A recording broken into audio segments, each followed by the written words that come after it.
नमस्कार दोस्तों। तो आप सभी का मेरे इस चैनल टीच वर्ल्ड पर स्वागत है। तो दोस्तों, आप सभी के लिए एक और नई जानकारी लेकर आया हूं। जो दोस्तों, ऐसे बहुत सारे अभ्यर्थी हैं जिसके मन में यह डाउट है कि दोस्तों, हम एक इवेंट में फेल होने से क्या हम एग्ज़ाम दिला सकते हैं या नहीं।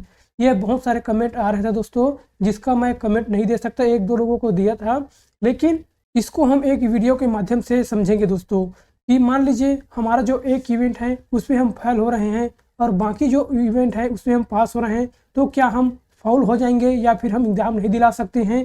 क्या सभी इवेंट में पास होना ज़रूरी है? तो इस वीडियो में हम पूरा इससे रिलेटेड सभी प्रकार के टॉपिक को हम जानेंगे दोस्तों, ताकि आपके मन में किसी भी प्रकार का डाउट नहीं रहना चाहिए। तो अंत तक इस वीडियो पे बने रहिएगा दोस्तों। सारा डिटेल से हम जानेंगे कि हमें एक इवेंट में पास होना है या नहीं होना है, क्या हमें सभी इवेंट में पास होना है, पूरा हम जानकारी देंगे दोस्तों। और आपसे यही रिक्वेस्ट है कि मेरे इस चैनल को ज़रूर सब्सक्राइब कर दीजिएगा दोस्तों। देखते तो ज़रूर हो लेकिन सब्सक्राइब नहीं करते हो, तो प्लीज़ दोस्तों आपसे यही रिक्वेस्ट है, मेरे इस चैनल को भी प्रमोट कर दीजिएगा। तो चलते हैं बिना टाइम वेस्ट के हम अपने पहले टॉपिक की ओर। देखिए दोस्तों, मान लीजिए हमारा कितने इवेंट हैं? 5 इवेंट हैं। पहला इवेंट कौन सा है? 100 मीटर का रनिंग है, ठीक। और उसके बाद दूसरा इवेंट कौन सा है? ये हमारा 800 मीटर का रनिंग है, समझते जाना। और हमारा तीसरा इवेंट कौन सा है? ये लॉन्ग जंप है, ठीक, ये लॉन्ग जंप है। और चौथा इवेंट है हमारा हाई जंप। और पांचवा इवेंट है हमारा शॉर्ट पुट, मतलब गोला फेंक।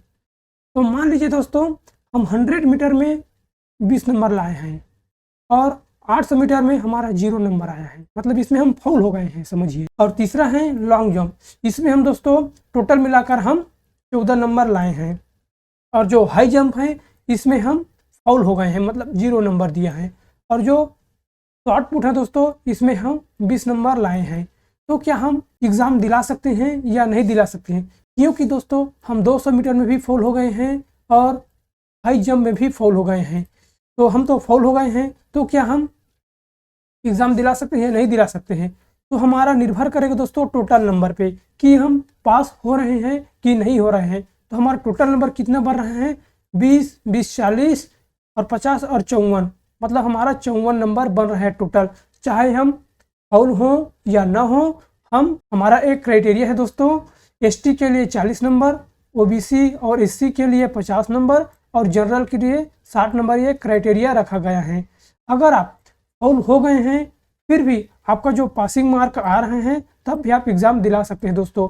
इसमें कोई यह नहीं कहेगा है कि आपको सभी इवेंट में पास होना है, ऐसे क्राइटेरिया नहीं रखा गया है। कि आप 2 में फाउल हो गए हों कोई बात नहीं है, लेकिन आपका जो पासिंग मार्क है उतना नंबर आ रहे हैं, तो आप समझिए आपका पेपर में बैठना अनिवार्य है, ठीक दोस्तों। आप समझ गए होंगे। तो हमारा कितना नंबर आया है? 54 नंबर आए हैं।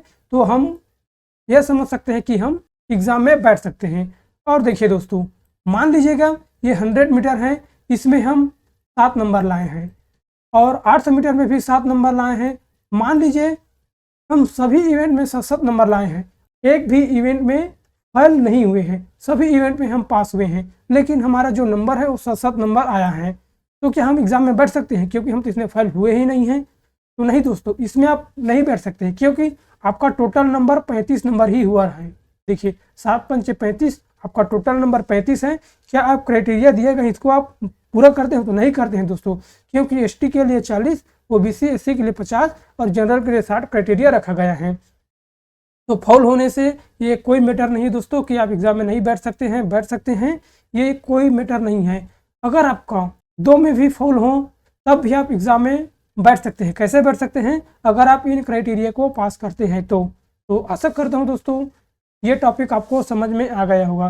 तो आपके मन में ये कोई कन्फ्यूज़ नहीं होना चाहिए कि हम एक में फेल हो गए हैं और बाकी में पास हुए हैं, तो हम एग्ज़ाम में बैठ सकते हैं या नहीं बैठ सकते हैं, ये आपको कन्फ्यूज़ नहीं होना चाहिए दोस्तों। मैं डिटेल से बता दिया हूँ, आपको जो क्राइटेरिया है उसको फिल करना है और एग्ज़ाम में आप बैठ सकते हैं, ठीक दोस्तों।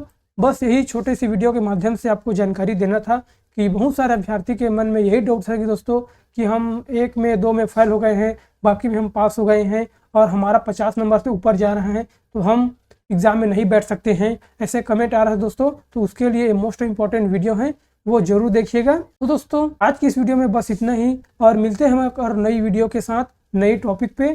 तो आज के लिए बस इतना ही। Thank you and so much.